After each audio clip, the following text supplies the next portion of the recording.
इस कार्यक्रम के प्रायोजक हैं रोजगार डेवलपर्स। नमस्कार, पल्स 24 न्यूज देख रहे हैं आप मेरे अन्य अक्षत रावत के साथ और वक्त हो चला है देश भर की कुछ बड़ी खबरों का, लेकिन उससे पहले एक नजर डालेंगे हेडलाइंस पर। असम दौरे पर केंद्रीय गृह मंत्री अमित शाह, नई असम विधानसभा भवन की रखी आधारशिला। डिब्रूगढ़ में बहुविषयक खेल परिसर के पहले चरण का भी हुआ उद्घाटन। दिल्ली में कांग्रेस का मनरेगा बचाओ संग्राम कार्यक्रम, कांग्रेस नेताओं ने लिया कार्यक्रम में हिस्सा। कहा, मनरेगा को बचाना मतलब मजदूर की आवाज को बचाना। दिल्ली में बीजेपी नेता सुधांशु त्रिवेदी ने साधा कांग्रेस पर निशाना। कहा, अपने राज्यों में तथाकथित शासन मॉडल पेश कर Congress Karnataka wine merchants association ने कांग्रेस पर शराब घोटाले का लगाया आरोप। बिहार में सीएम नीतीश कुमार की कैबिनेट ने महिला रोजगार योजना को दी मंजूरी। मंत्री जमा खान ने सीएम का किया धन्यवाद। कहा, सीएम ने प्रदेश में किया ऐतिहासिक विकास। तुम दोनों की मेहनत बहुत रंग लाई है बेटा, घर बहुत सुंदर बना है। ये मेरे पापा का घर। पता है, देख तेरे पापा की नेम प्लेट अपने हाथों से लगाऊंगा। नेम प्लेट तो लग चुकी पापा।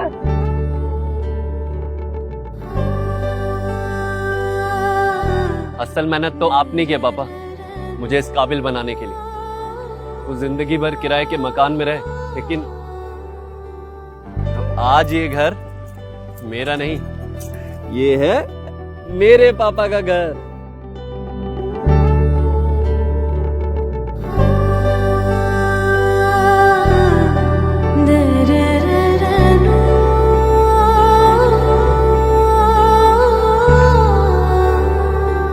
उड़ान सपनों की, आंगन खुशियों का और साथ सकर्णी का।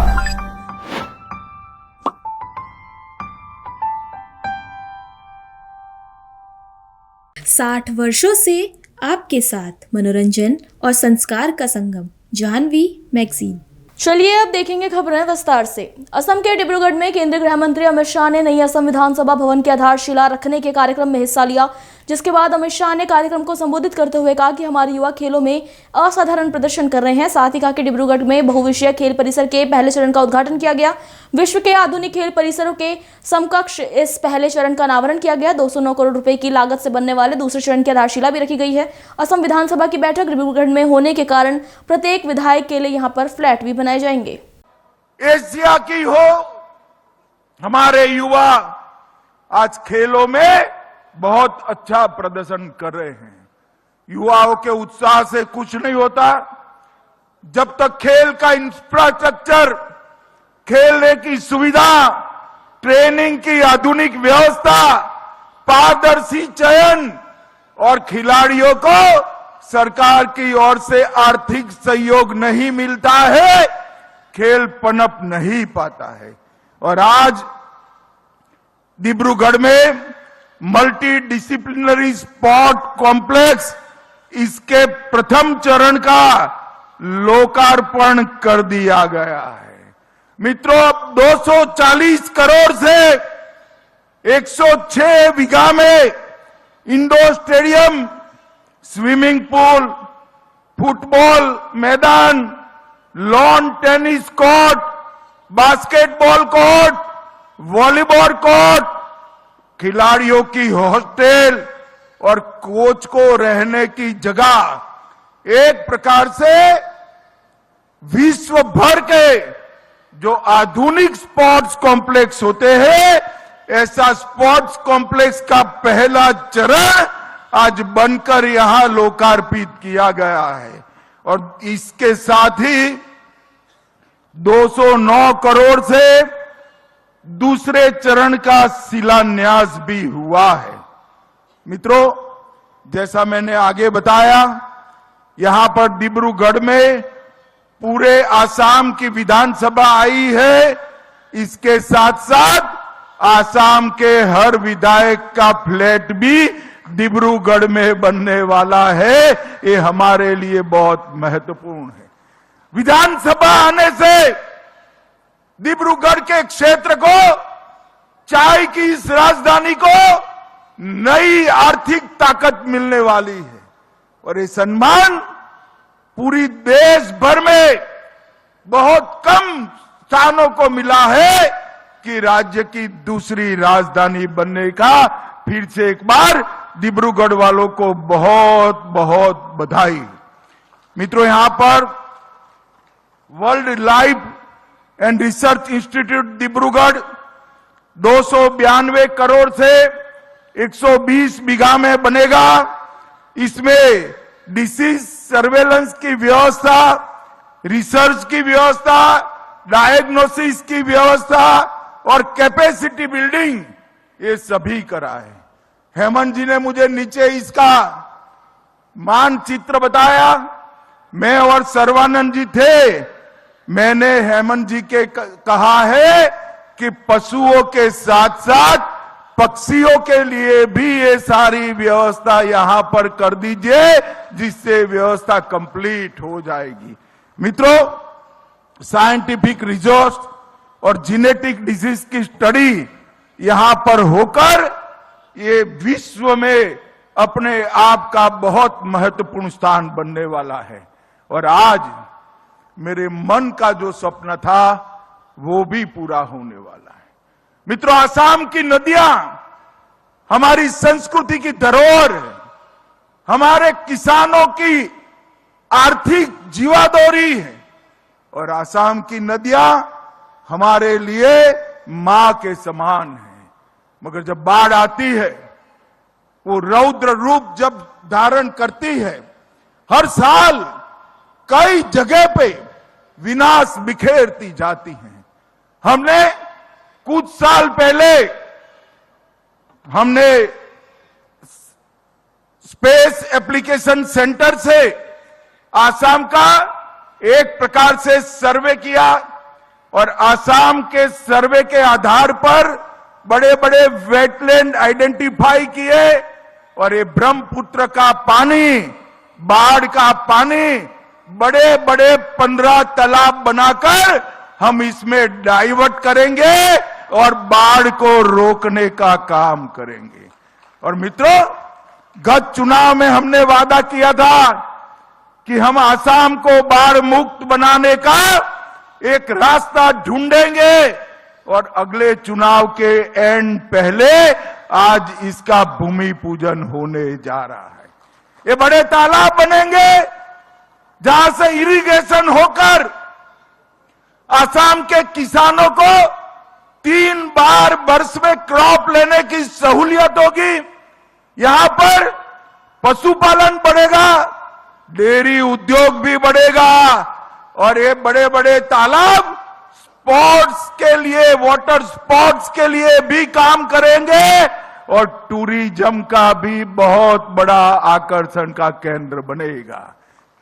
सालों से आसाम बाढ़ की समस्या से ग्रस्त था और भारत सरकार के गृह मंत्रालय ने 692 करोड़ रुपया खर्च कर ये प्रथम चरण 15 वेटलैंड को डेवलप करने का किया है। ये बहुत महत्वाकांक्षी योजना है। इससे 7.5 लाख लोगों को बाढ़ से बचाया जाएगा।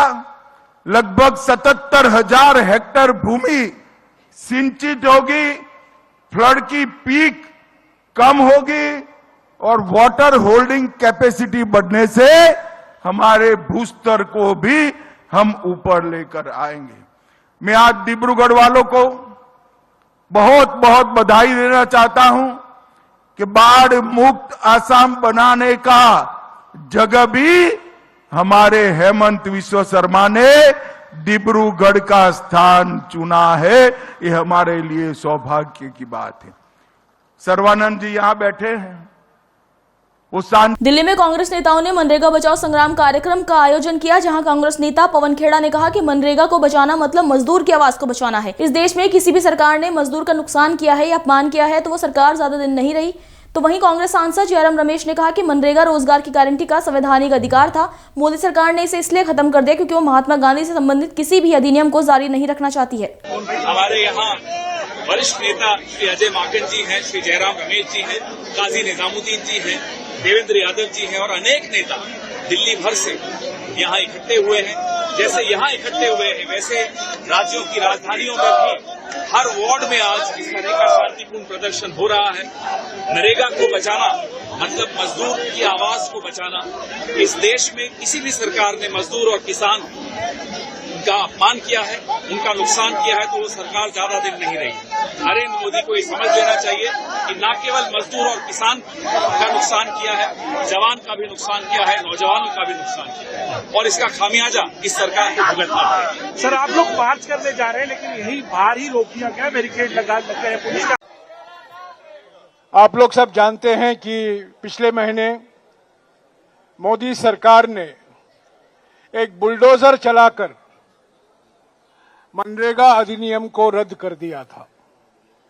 ये एक ऐतिहासिक और क्रांतिकारी अधिनियम था जो सितंबर 2005 को सर्वसम्मति से पास किया गया था लोकसभा और राज्यसभा में। इस अधिनियम के बनाने में डॉक्टर मनमोहन सिंह जी की सरकार,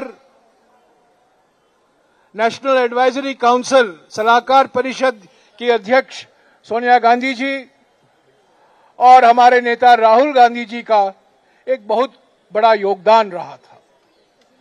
और ठीक 2 फरवरी 2006 को, अभी 20 साल पूरे होने वाले हैं 1-2 दिन में, 2 फरवरी 2006 को तब के आंध्र प्रदेश के अनंतपुर के एक गांव में इस अधिनियम का क्रियान्वयन शुरू हुआ। 20 साल मनरेगा कानून लागू हुआ। यह एक संवैधानिक हक था रोजगार गारंटी का। यह कोई सरकारी गारंटी नहीं था, यह कानूनी गारंटी था। यह प्रशासनिक गारंटी नहीं था, यह कानूनी गारंटी था जो हमारे संविधान के तहत करोड़ों परिवार को मिला। हर साल 4.5 से लेकर 5 करोड़ परिवार, खासतौर से भूमिहीन परिवार, दलित, आदिवासी, वंचित वर्गों के परिवार और खासतौर से महिलाओं को रोजगार गारंटी मिला।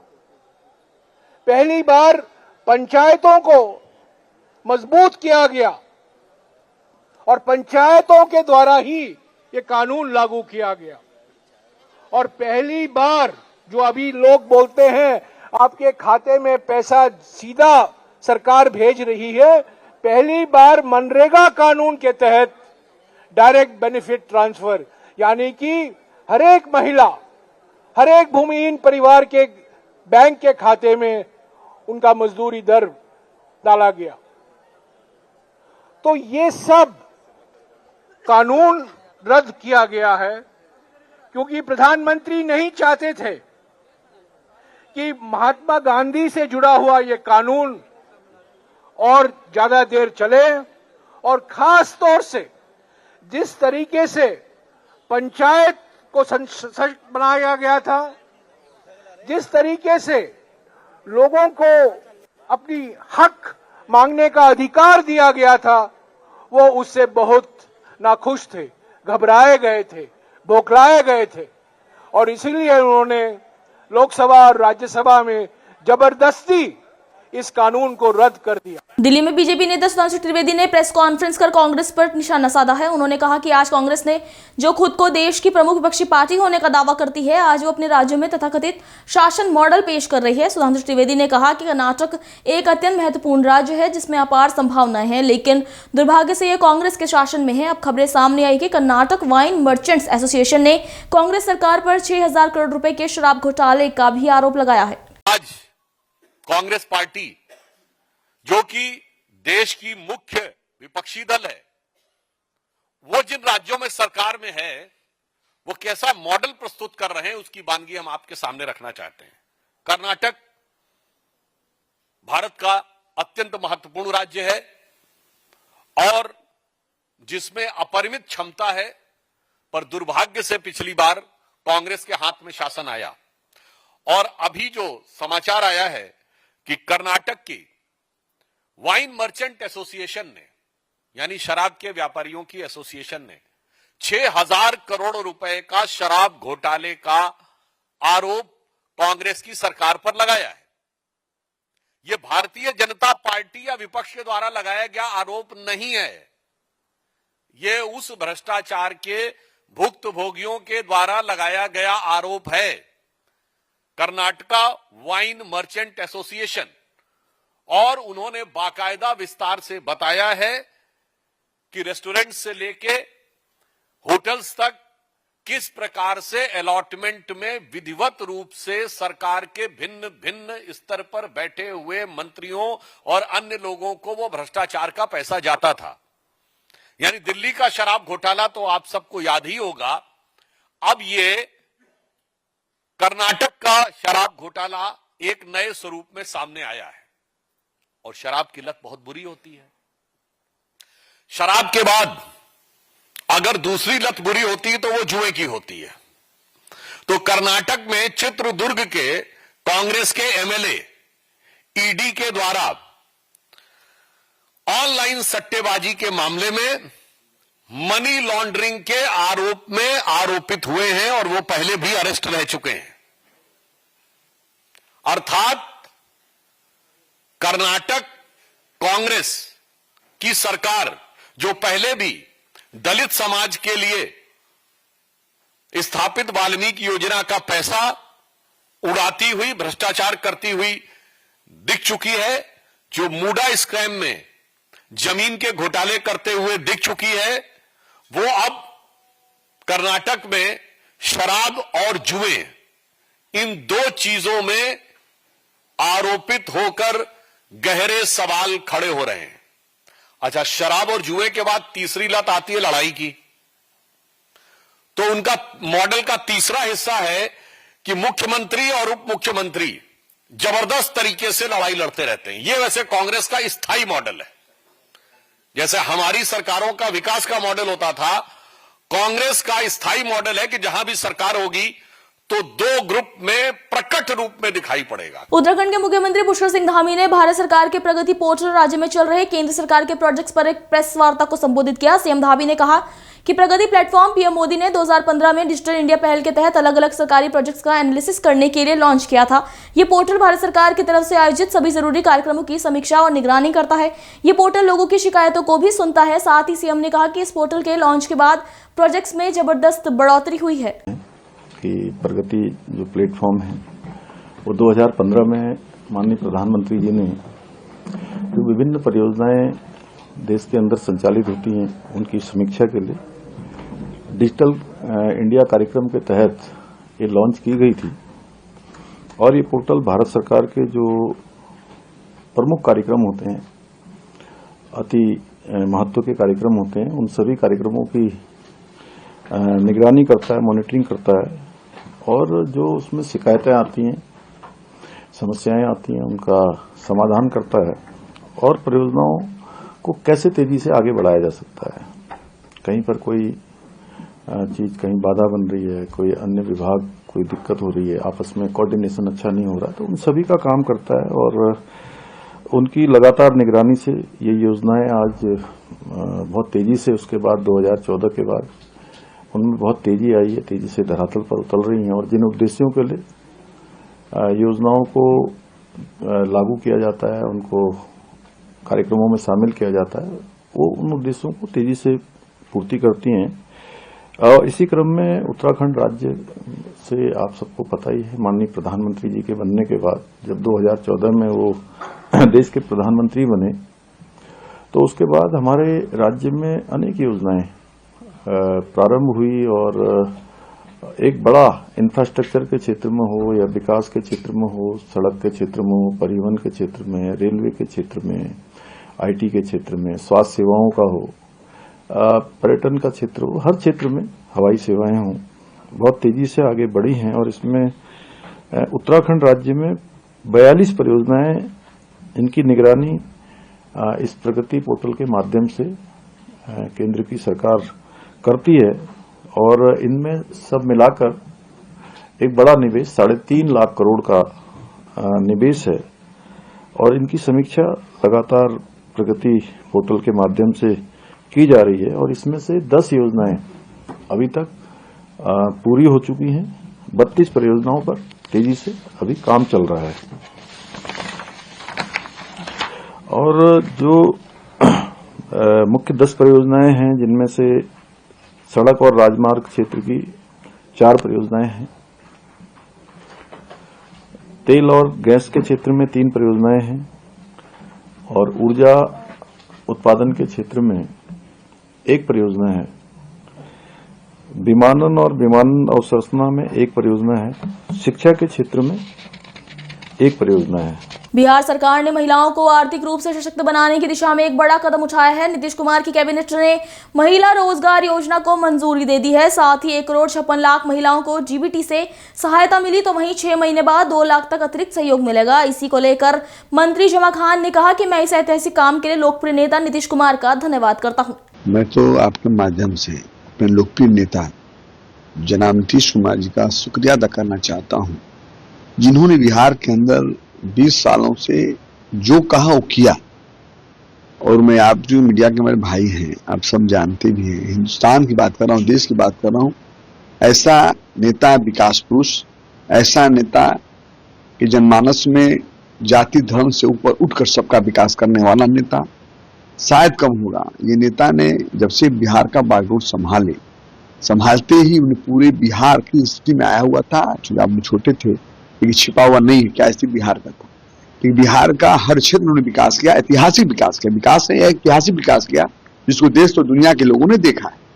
और अब आगे आइए, चुनाव का मामला में जब हम लोग चल रहे थे तो 10 से ज्यादा लोग बात कर रहे थे, विपक्ष चिल्ला रहा था। विपक्ष में कहना चाहता हूँ, जो उनको चोट लगी है, मुझे नहीं लगता कि विपक्ष के लोग कभी उठ पाएंगे। जो नेता ने मेरा काम किया, हर क्षेत्र में काम किया, हर लोगों के लिए काम किया, ये नेता ऐसे नेता है, कभी जात की बात नहीं की, बिरादरी की बात नहीं की, धर्म वर्ग की बात नहीं की, सिर्फ विकास की बात की। और मेरे नेता ने परिवारवाद नहीं किया, जातिवाद नहीं किया, पूरे बिहार को अपना परिवार समझा। ऐसे नेता से विपक्ष लोगों को सीख लेनी चाहिए। मैं विपक्ष लोगों से कहना चाहता हूं, आप चिल्लाते रहे, जनता ने आपको जवाब दे दिया प्रचंड बहुमत दिखाकर नेता नीतीश कुमार जी के चेहरे पे। और जहां तक 10,000 का सवाल है, मैं बताना चाहता हूं, जो नेता ने, जो नेता का इतिहास है, जो नेता कहे वो किए। निश्चित तौर पर ये प्रदेश के हर जनता, हर जन के लोग जानते थे कि जो हमारे नेता कह रहे हैं वो करेंगे। और निश्चित तौर पर जो 10,000 रुपया उन्होंने दिया, विपक्ष चिल्लाता रहा, लेकिन जनता को, बिहार के लोगों को विश्वास, बिलीव था जनाब नीतीश कुमार जी पे, एनडीए पर। तो निश्चित तौर पर 10,000 तो मिला ही मिला। जो हमारे नेता ने कहा 2 लाख की बात है, वो भी पूरा कर रहे हैं, वो सब जानता था। लेकिन विपक्ष के लोग क्योंकि आइन जो चश्मा पहने हुए हैं, विरोध का चश्मा पहने हुए हैं, तो निश्चित तौर पर उनको कुछ नजर नहीं आता है। जनता ने उनको जवाब दे दिया, जनता ने दिखा दिया, हम सब एनडीए और नीतीश कुमार जी के साथ रहेंगे, और उन्होंने देखा भी है। मैं आगे भी कहूंगा, नेता नीतीश कुमार जी बिहार के लिए आज भी जो चल रहे हैं, इस उम्र में, इस पड़ाव पे हैं, उसके बावजूद जो नशा है विकास का, जो नशा है हमारे बिहार के, देश के मानचित्र में बिहार विकास का नंबर 1 का हो जाए, ये नशा जो नहीं होता, तो आज इस ठंडे के मौसम में, सर्दी के मौसम में सुबह निकल के 10 बजे हर जिले के अंदर दौरा करना, जो छोटा मोटा काम रह गया उसको पूरा करना, जो पहले काम कर चुके हैं उसका देखना, उसका उद्घाटन करना, ये साबित करता है, पूरा देश देख रहा है कि बिहार को निश्चित तौर पर और भी आगे बढ़ाना चाहते हैं नेता नीतीश कुमार जी। अभी के लिए इतना ही। खबरों के लिए बने रहिए पल्स 24 न्यूज के साथ। नमस्कार। तुम दोनों की मेहनत बहुत रंग लाई है बेटा, घर बहुत सुंदर बना है।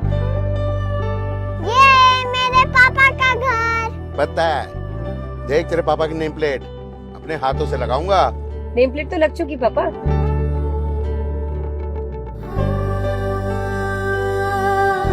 असल मेहनत तो आपने किया पापा, मुझे इस काबिल बनाने के लिए। वो जिंदगी भर किराए के मकान में रहे, लेकिन तो आज ये घर मेरा नहीं, ये है मेरे पापा का घर।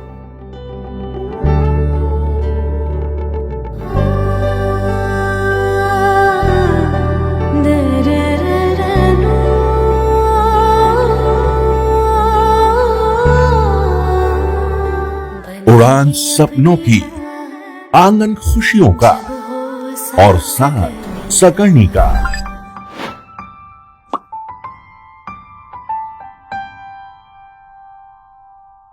60 वर्षों से आपके साथ मनोरंजन और संस्कार का संगम, जाह्नवी मैगजीन।